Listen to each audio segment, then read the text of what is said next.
अस्सलाम वालेकुम viewers, welcome to daily success by K. इस वीडियो के अंदर आपका लास्ट कॉन्स्टिट्यूशनल केस डिस्कस होगा जो कि है Begum Nusrat Bhutto versus chief of army staff 1977।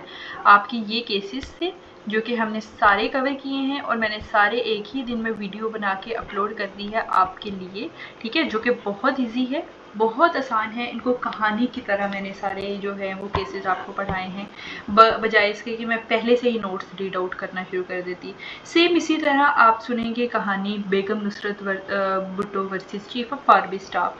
कहानी ये है कि 1977 के अंदर जुल्फ़िकार अली भुट्टो प्राइम मिनिस्टर थे, पीपी की गवर्नमेंट थी।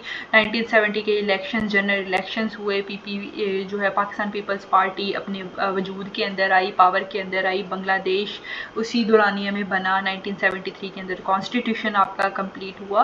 तो जब 1977 के अंदर जो पीपी का पहला टेन्योर ख़त्म होने वाला था ना, तो तब उन्होंने पाकिस्तान पीपल पार्टी ने कॉल आउट किया फॉर न्यू इलेक्शंस। अब क्योंकि पीपल्स पार्टी उस टाइम बहुत एक लव्ड पार्टी थी और यही तसव्वुर किया जाता था कि वो दोबारा से री इलेक्ट होगी। तो अब आपने रिसेंटली एक चीज़ देखी होगी, पीडीएम इमरान खान के खिलाफ जो है वो सारी पार्टीज एक साथ हो गई थी, ठीक है, पाकिस्तान डेमोक्रेटिक मूवमेंट, आपने ये अभी रिसेंटली देखा होगा ये केस। तो इसी तरह भुट्टो के खिलाफ अपोजिशन सारी पार्टीज ने मिलकर एक अलायंस बना लिया जिसको नाम दिया गया पाकिस्तान नेशनल अलायंस, PNA, जो कि 9 पार्टी था। और ये किसके खिलाफ अलायंस बना था? पूरा भुट्टो के खिलाफ।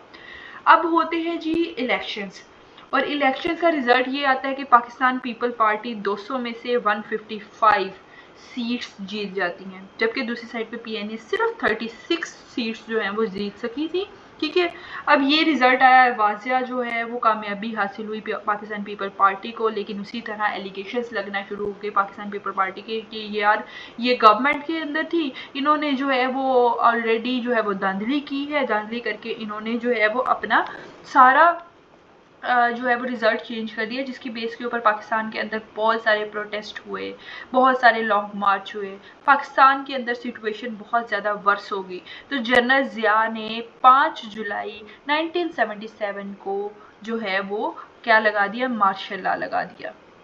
अब इस मार्शल लॉ को जैसे ही लगाया, 1973 कॉन्स्टिट्यूशन को सस्पेंड कर दिया गया। अब से कि एक बात बहुत गौर रखा करें, सस्पेंड का मतलब होता है टेम्परेरी, आप किसी चीज़ को रोक दो, एब्रोगेट का नहीं है। एब्रोगेट का मतलब होता है कानून ही आप सिरे से कॉन्स्टिट्यूशन को मुका ही दो, जड़ से मुका दो। लेकिन यहाँ पे ये हुआ क्या है, कॉन्स्टिट्यूशन सस्पेंड किया गया।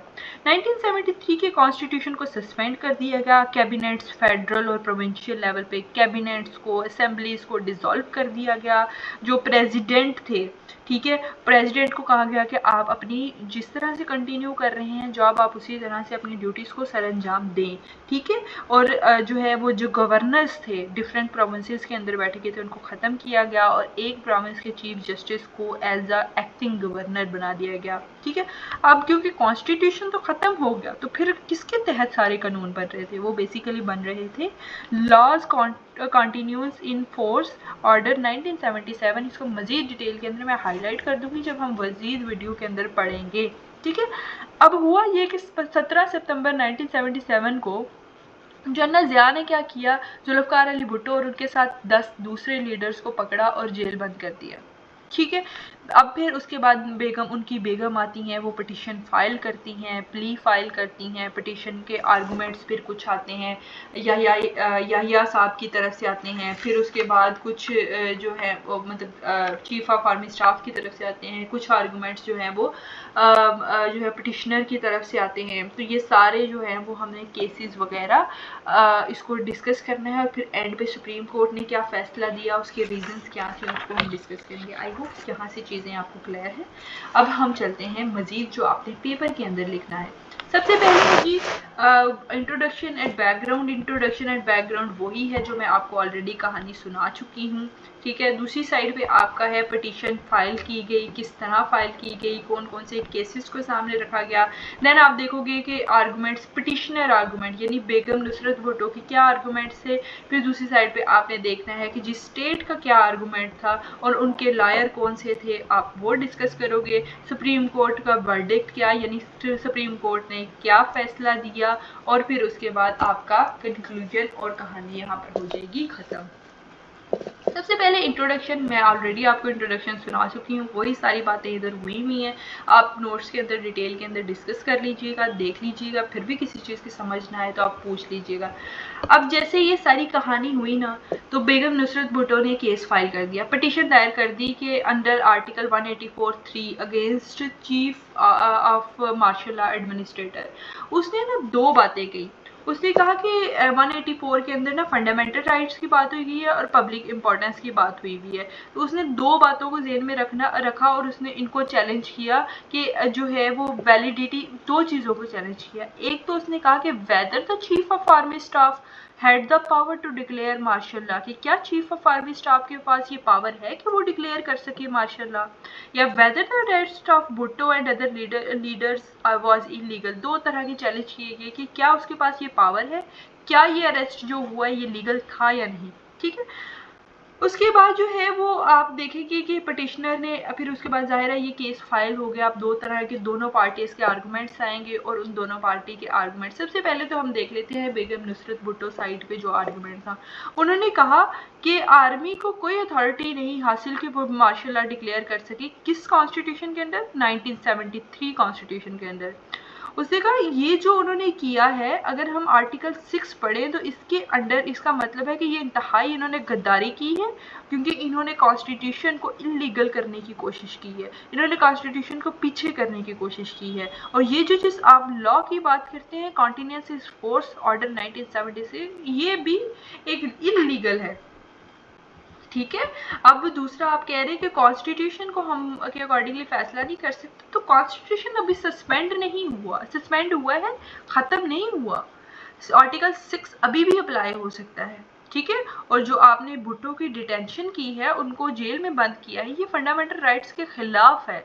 ठीक है, फंडामेंटल राइट्स कौन कौन से? आर्टिकल 9, 10, 17, 25। राइट 9 जो है वो आपको लाइफ और लिबर्टी की राइट, लाइफ और लिबर्टी का राइट देते हैं। आर्टिकल 10 आपको जो है वो राइट्स ऑफ अरेस्टेड पीपल, यानी आपको फ्री ट्रायल्स देना पड़ते हैं। Right article 70 freedom of association. Article 25 जो है वो बेसिकली बात करता है इक्वलिटी बिफोर द लॉ। ठीक है, ये आर्गुमेंट्स थे याहिया बुखारी के, जो कि मुख्तर के, सॉरी नाम गलत बोल दिया उसके, जो कि लॉयर किसके थे? अस्मा जलानी के थे। अब ये तो हो गए अस्मा जलानी के आर्गुमेंट्स। हम देखते हैं जिस स्टेट की तरफ से क्या आर्गुमेंट आया था। उन्होंने कहा कि सिचुएशन इतनी सीरियस थी कि हमें जो है वो मार्शल लॉ लगाना पड़ गया। इस टाइम इसमें कोई भी लॉनेस नहीं है, क्योंकि वो उस टाइम ज़रूरत थी, क्योंकि हालात ऐसे ख़राब थे। उन्होंने स्टेट वर्सेस डोसो की एग्जांपल दी, उन्होंने कैल्सन्स थ्योरी की एग्जांपल दी, और उन्होंने कहा कि भुट्टो की गवर्नमेंट ने सारे मॉरल और लीगल राइट खो दिए हैं क्योंकि उन्होंने धांधली की है। ठीक है, और उन्होंने कहा था मार्शल लॉ का मकसद हरगिज़ ये नहीं है कि हमने कॉन्स्टिट्यूशन को डिस्ट्रॉय किया, बल्कि ये इसलिए है ताकि फ्री और फेयर इलेक्शंस कराए जा सकें। और फिर उन्होंने कहा कि सारे इंस्टीट्यूशंस ऑफ द स्टेट उन्होंने नए सेटअप को एक्सेप्ट किया है, तो ये एक लीगल बन चुका है। और गोल पावर नहीं था, बल्कि फ्री और फेयर इलेक्शंस था for the good of the people, लोगों की बेहतरी के लिए। ठीक है, अब हम देखते हैं जी what was the response of supreme court. Supreme court verdict का रिस्पांस क्या था? सुप्रीम कोर्ट ने अपना जो है वो डिसीजन दिया और पिटीशन को डिसमिस किया। अब देखो सुप्रीम कोर्ट ने क्या जो है वो डिसीजन दिया। सबसे पहले 10 नवंबर 1977 को जो है वो सुप्रीम कोर्ट का फैसला आया और उन्होंने जो अस्मा जलानी की पिटीशन थी उसको डिसमिस कर दिया। और उन्होंने कहा कि जो स्टेप्स जो लिए गए थे जनरल ज़ियाउल हक की तरफ से वो सही थे और वो ज़रूरी थे।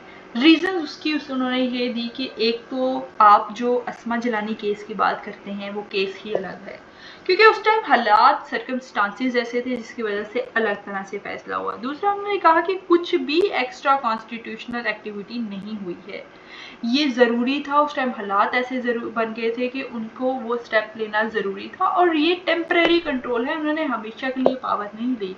ठीक है, और लोगों ने इस चीज़ को एक्सेप्ट भी किया है, और जो भुट्टो साहब की डिटेंशन है वो भी उन्होंने लीगल करार दी। ठीक है। और वो जो है वो इनलीगल नहीं थी, क्योंकि सिचुएशन इस तरह की थी कि वो लीगल सिचुएशन करार दे दी गई और उसके बाद आपने कंक्लूजन लिख देना है। आई होप ये वीडियो आपको पसंद आई है और चीज़ें बहुत ईजी रही हैं, बहुत सिंपल रही हैं। नोट्स चाहिए तो आप मेरी डिस्क्रिप्शन पे चैनल है, वहाँ से व्हाट्सएप नंबर है, वहाँ से आप मेरे साथ कॉन्टेक्ट करके नोट्स ले सकते हैं। नोट्स बहुत इजी हैं, ठीक है, इंतहाई आसान वर्डिंग के अंदर है। यहाँ से आप लेक्चर सुनिए, वहाँ से आप नोट्स अपने पास रखिए ख़रीद के, और फिर उसके बाद आप खुद के भी नोट्स बनाइए। फिर आप देखिएगा कि आपकी तैयारी कितनी अच्छे से और कितनी सुथराई से होती है और आपको चीज़ें भी याद रहती हैं।